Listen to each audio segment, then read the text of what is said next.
नवाज शरीफ के बेटे हसन नवाज को लंदन हाई कोर्ट ने दिवालिया करार दे दिया। हसन नवाज को बरतानी हुकूमत के टैक्स रेवेन्यू डिपार्टमेंट के टैक्स केस में दिवालिया करार दिया गया।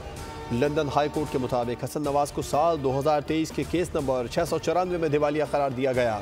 केस 25 अगस्त 2023 को फाइल किया गया था।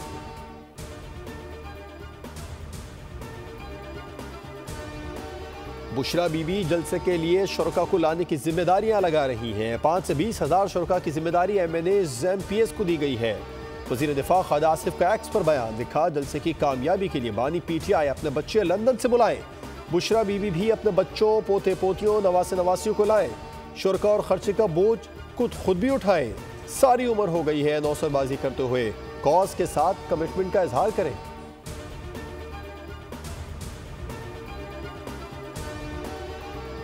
बलूचिस्तान में अमन अमान की सूरत हाल अबतर है। हुकूमती रेट कहीं नजर नहीं आ रही। मौलाना फजलुर रहमान की पेशावर में मीडिया से गुफ्तगू, कहा हुकूमत की तमाम तर तवानाइयाँ सियासत पर सर्फ हो रही हैं। 26वीं तरमीम के बाद धड़ाधड़ बिल लाए जा रहे हैं।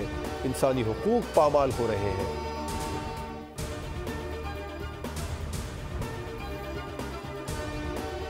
महंगाई और पॉलिसी रेट में कमी आई है। ज़र मुबादला के ज़खायर में इजाफा हो रहा है। आलमी मालियाती इदारों का पाकिस्तान पर एतमाद बढ़ रहा है।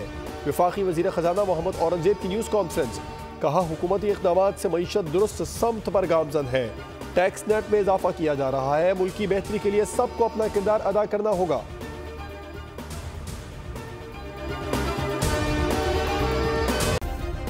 सब्सक्राइब करें और बेल दबाएं ताकि कोई खबर रह न जाए।